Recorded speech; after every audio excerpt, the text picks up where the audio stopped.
ഇങ്ങനെ ഒരു വിഷയമുണ്ട്. ഇലക്ട്രിസിറ്റി ബോർഡ് മന്ത്രിയുമായിട്ട് സംസാരിച്ചുകൊണ്ട് നമുക്ക് ഈ കാര്യം ക്രമീകരിക്കണമെന്ന് പറഞ്ഞോ.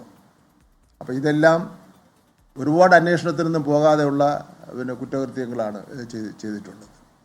അപ്പോൾ കുറ്റം ചെയ്തവർ അത് ശിക്ഷിക്കപ്പെടണമെന്നുള്ള കാര്യത്തിൽ യാതൊരു സംശയമില്ല. ആരെ ശിക്ഷിക്കപ്പെട്ടാലും മകൻ്റെ കുടുംബത്തിന് എന്ത് സഹായം ചെയ്താലും നഷ്ടപ്പെട്ടത് തിരിച്ചു കിട്ടില്ലല്ലോ. നഷ്ടപ്പെട്ടത് തന്നെയാണ്. വളരെ മിടുക്കനായിട്ടുള്ള ഒരു കുട്ടിയായിരുന്നു. നാട്ടിൽ പൊതുവിൽ എല്ലാവർക്കും ഇഷ്ടപ്പെട്ട കുട്ടിയായിരുന്നു. അപ്പോൾ അതുകൊണ്ട് ഇന്ന് ഉച്ചയ്ക്ക് ശേഷം മുഴുവൻ റിപ്പോർട്ടും കിട്ടിക്കഴിഞ്ഞാൽ വിദ്യാഭ്യാസ വകുപ്പ് ചെയ്യേണ്ട കാര്യങ്ങൾ ചെയ്യും. മറ്റ് സ്കൂളുകളിലും മറ്റ് വിദ്യാലയങ്ങളിലും ഉള്ള ബന്ധപ്പെട്ടവർക്കും കൂടെ മാതൃകയായിരിക്കും.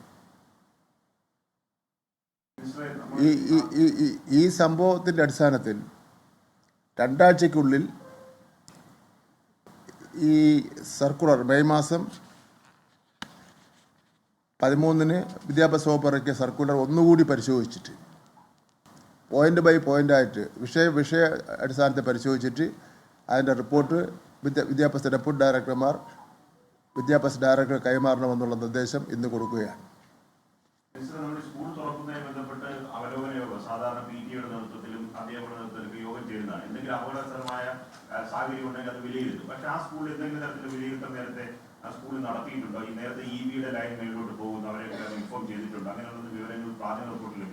ഇല്ല, ഞാൻ അത്തരം വിവരങ്ങളൊന്നും ലഭിച്ചിട്ടില്ല. സാധാരണഗതിയിൽ നമ്മുടെ സർക്കുലർ അതെല്ലാം പറയുന്നുണ്ട്. സർക്കുലർ എത്ര പേജ് ഉള്ള സർക്കുലർ?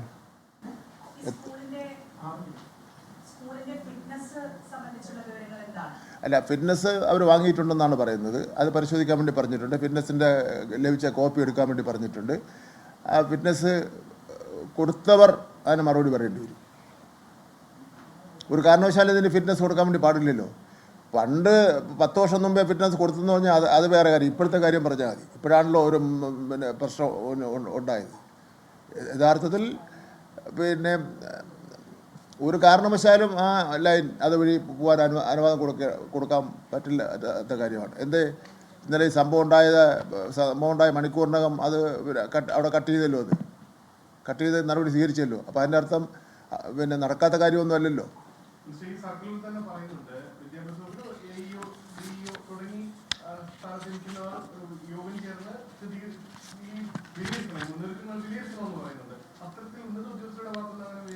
അല്ല, അത് എനിക്ക് അത് അറിയില്ലല്ലോ. കേരളത്തിലാകെ നടന്നിട്ടുള്ളതാണല്ലോ. നമുക്ക് അത് വിലയിരുത്തൽ നടത്തിയതിനെ സംബന്ധിച്ചിടത്തോളം രേഖ തന്നെ വാങ്ങാൻ വേണ്ടി പോവുക.